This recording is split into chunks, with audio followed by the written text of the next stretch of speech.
Hello, it's Ashley. Welcome back to my channel. Today's card will feature Trinity Stamps Folded Hug Stamp along with their Slimline Die Series Frame and Fold die set. For my color medium today, I will be using Spectrum Noir's Color Blend colored pencils in these three blue shades. They're excellent for color blending, so it'll work perfect for this card. I will also be using some white embossing powder. The embossing powder I'm using today is from Ranger. It's just their standard white embossing powder. To start this card, I'm going to be die cutting out kind of a dark blue, navy blue color cardstock using that die right there. And that die fits perfectly into the larger card die that it comes with. You'll see it go together later. So because this stamp is quite large and takes up most of the space, I'm just putting a little bit of that tape on the back to hold it down, and it holds it just fine. Putting a little bit of anti-static powder on there to keep my white embossing powder where I want it to be, and stamping it with some Versamark ink a couple times. Once I'm done, I'll pull it off, and then I will start using the white embossing powder on it. I kind of just do half, tap it, drop it, and then do the other half, and then just hold on tight and tap any excess away, because that white embossing powder likes to stick places it shouldn't. So lately I've been doing my white embossing powder heating on the back side of the paper, especially if I'm using a dark paper. It just seems to heat more evenly. You don't get any of that almost over melting look where the paper is showing through. And then I just quickly go over the top at the end, make sure I have it all heated. I really like doing that, and I do it every time now.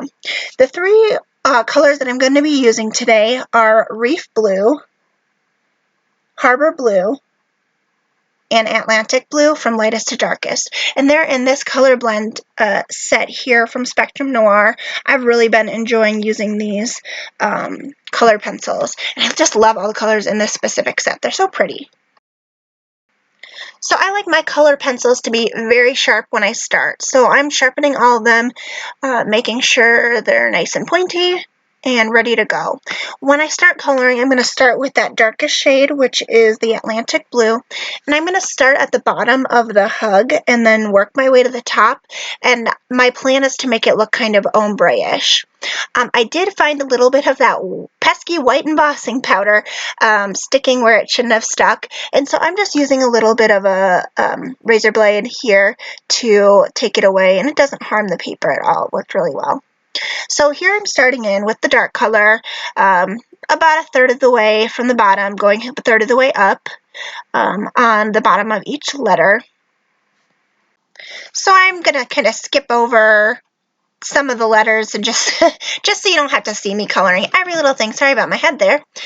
But just some tips here if you're new with colored pencils, you want to get them, just some tips about them. Here I'm coming in with the Harbor Blue, the medium blue. So colored pencils are fragile. They do have a soft core. These are wax-based. So if you ever have a problem with them breaking a lot, it could have been in how they were handled prior to you getting them. If the box they came in was dropped, they were dropped in the store, so on and so forth, dropped during shipping. That could be reasons that they can break, and sometimes that happens to colored pencils.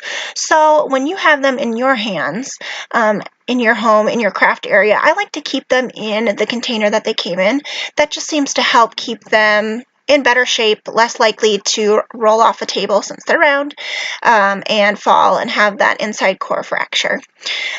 Keep them out of super hot areas because they can actually get a little melty on the inside, and that can cause a problem. And there's a lot of videos and articles out there about how to sharpen them. And by that I mean turning the pencil in the sharpener versus turning the sharpener around the pencil. I haven't looked too much into that yet, so whatever works for you, you can use. You can go check out some of those videos and see what you think.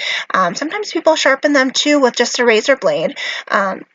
I find that if I have less of the core exposed, so my pencil sharpener has two different ways you can sharpen it, or two different shapes, I guess. I do the shape that less of the core is exposed. That just seems to make it a little bit stronger and sturdier. So anyways, I came in here with the Reef Blue, the lighter blue, and now I'm going in with the white that I picked up, and that was a Prismacolor white. And now I'm going back to the Reef Blue just to kind of blend that top layer. I really like adding white into these when I'm using ombre tones, just because it makes it so much brighter and makes it pop. And you'll see me also using a brush. I don't like to swipe any of the little bits away with my hand, just because that warmth from your hand might make it want to stick to the paper. So that's what it looks like when the hug is all done, with the 3 tones of blue and the white on the top. So next I'm coloring in those little corner sprays, using the darkest shade, the Atlantic Blue, on all 4 of them, or I guess there's 3 in each spot, all 3 of them on all 4 sides. And then I'm coming in with a little bit of that white Prismacolor pencil as well, just to highlight it a little bit. Since it's small space, I didn't want to overdo it with all 3 colors. So this frame and fold set here is awesome because it has that score line in the middle. So I cut out that white piece of paper, and I'm just kind of pushing it down there with my bone folder because it's thick paper. And then I did some foam on the back of the panel and put that down. So next I'm going to do some embellishments. I'm going to use these Trinity Stamps boiled sugar jelly drops. These little heart ones. They are completely clear. They're not iridescent. They're flat on the back and kind of domed on the top, so they're 3D-ish. I'm just using a little bit of Ranger Multimedia Matte Glue, which dries completely clear. And I'm struggling through using this jewel picker. I have no luck with these things. So you'll see me starting to use it, and then I kind of just give up on it. But anyways, I absolutely love those embellishments. And actually, I love all the embellishments from Trinity Stamps. I'll have a link to their website below. You can check out all these products, and especially those fun jelly drops, which are not just for Valentine's Day. So finally, over the hug, I am using just some clear sparkle glitter from Spectrum Noir, and coloring those little hearts too. It's hard to tell on screen, but it really gives it a lot of shiver. Hopefully you can kind of see it in here. So that's my card for today. I really enjoy coloring on darker color cardstock. This dark blue, black, and craft cardstock are so much fun to color with colored pencils on. And this stamp was just so much fun to color. Please be sure to like and subscribe to my page. I'll have links for everything that I used in this video below. So thank you so much for watching today, and I hope you have a wonderful week.